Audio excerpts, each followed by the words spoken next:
Hi friends, ఎలా ఉన్నారు మీరంతా? నేనైతే చాలా బాగున్నాను. ఈరోజు సరికొత్త వీడియోతో మరలా మీ ముందుకు వచ్చేసాను. ఏంటనుకుంటున్నారా? ఈరోజు నేనైతే మా ఇంట్లో బిర్యానీ ప్రిపేర్ చేస్తున్నా. నిజం చెప్పాలి అంటే ఇది రెండోసారి అండి నేను ప్రిపేర్ చేయడం. అయినప్పటికీ టేస్ట్ అయితే చాలా బాగా కుదిరింది. అయితే నేను ఎలా చేశాను ఏంటనే విషయాన్ని ఈ వీడియోలో మీకు క్లియర్గా చూపించబోతున్నా. ఈ వీడియో మొదటి నుంచి చివరి వరకు మిస్ కాకుండా చూడండి. ఫస్ట్ వచ్చేసి నేను బిర్యానీకి సరిపడ ఒక పెద్ద గిన్నెని తీసుకుని దాంట్లో 3 టేబుల్ స్పూన్ వరకు నేను ఆయిల్ని అయితే తీసుకున్నాను. ఫస్ట్ వచ్చేసి దాంట్లో 2 ఫలా ఆకులు వేసి, అదేవిధంగా ఫలా ఆకులతో పాటు ఫలావ్ సరుకులు ఉంటాయి కదండి, అవి నేను ఒక 20 రూపీస్ ప్యాకెట్ ఉంటే తీసుకున్నాను. అవన్నీ అందులో వేసాను. దాంతో పాటుగా షాజీరా ఉంటుంది కదా, అది కూడా కొద్దిగా వేసాను. ఇప్పుడు దాంట్లో 2 నుండి 3 వరకు పచ్చిమిర్చి, అదేవిధంగా మీడియం సైజులో ఉన్న కులిపాయని యాడ్ చేసుకున్నాను. దాంతోపాటు 2 టేబుల్ స్పూన్ వరకు అల్లం వెల్లుల్లి పేస్ట్ని అయితే యాడ్ చేశాను. ఇప్పుడు అవన్నీ కూడా గోల్డెన్ కలర్లోకి వచ్చేంత వరకు మిక్స్ చేసి మూత పెట్టేయాలండి. చూసారు కదండి, బిర్యానీ ప్రాసెస్ అయితే చాలా ఈజీ అనే చెప్పాలి. అందరూ చాలా కష్టం అనుకుంటారు. కాకపోతే ఈ ఇంగ్రీడియంట్స్ అన్నీ కూడా మన ఇంట్లో ఉంటే బిర్యానీ అనేది చాలా ఈజీ రెసిపీ. ఇప్పుడు వచ్చేసి నేను అందులో కొద్దిగా కరివేపాకుని యాడ్ చేసుకున్నాను. అదేవిధంగా ఒక టొమాటో కూడా, అదేవిధంగా కొద్దిగా కొత్తిమీర, ఈ 3 యాడ్ చేసుకున్న తర్వాత ఈ 3 కూడా బాగా మిక్స్ అయ్యేటట్లుగా నేను కలుపుకుని ఇప్పుడు లో ఫ్లేమ్లో పెట్టాను. లైట్గా లో ఫ్లేమ్లో పెట్టి ఇప్పుడు మూత పెట్టేశాను. చూసారు కదండి, వీడియోలో చూపిస్తున్నట్లు ఇలా కలర్ అనేది చేంజ్ అవుతూ వస్తుంది. ఈ ఇంగ్రీడియంట్స్ అనేవి కూడా మాడిపోకుండా లో ఫ్లేమ్లో హై ఫ్లేమ్లో పెట్టుకుంటూ ఇవి తిప్పుకుంటూ ఉండాలి. అప్పుడు మీకు బిర్యానీ అనేది టేస్ట్గా ఉంటుంది. ఇప్పుడు వచ్చేసి దాంట్లో 1/2 టేబుల్ స్పూన్ వరకు ధనియాల పౌడర్ని యాడ్ చేసుకున్నాను. యాడ్ చేసుకుని ఇప్పుడు నేను మరలా మిక్స్ చేసి మూత పెట్టేస్తున్నా.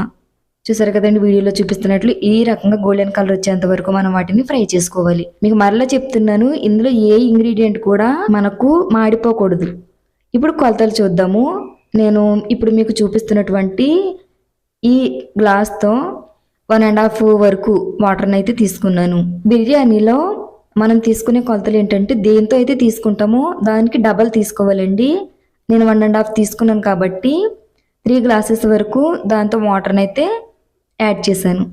ఇప్పుడు దాంట్లో మనకు టేస్ట్కి సరిపడా సాల్ట్ని తీసుకోవాలి. వాటర్లో ఉండగానే మనం ఈ సాల్ట్ టేస్ట్ ఎంత ఉంది ఏంటి అవన్నీ చూసుకోవాలి. ఎందుకంటే రైస్ వేసి రైస్ మగ్గిపోయిన తర్వాత సాల్ట్ అనేది కలవదండి. అందుకని ఇలా మరుగుతూ ఉండడం లోపే మనం సాల్ట్ అనేది చెక్ చేయాలి. చూసారు కదండి, ఇందాక నేను ఏ గ్లాస్ అయితే చెప్పాను దాంతో 1.5 వరకు నేను బియ్యాన్ని తీసుకుని ముందుగా కడిగి ప్రక్కన పెట్టుకున్నాను. కొంతమంది అయితే ఇందులో ఆయిల్ యాడ్ చేసుకుని ఆయిల్ రైస్ కలిసేటట్లుగా మిక్స్ చేసుకుని ఈ వాటర్లో యాడ్ చేస్తారు. కొంతమంది బియ్యాన్ని కడుక్కుంటారు. మీకు ఏది టేస్టీగా ఉంటే అలా చేసుకోండి. 2 బాగానే ఉంటాయి. కాకపోతే ఒకటి పొడి పొడిగా ఉంటుంది, ఒకటేమో అంటుకున్నట్లుగా ఉంటాయి. అంతే కదండి. ఇప్పుడు నాకు సాల్ట్ తగ్గినట్టు అనిపించింది. మరలా సాల్ట్ వేసి ఇప్పుడు హై ఫ్లేమ్లో పెట్టాను.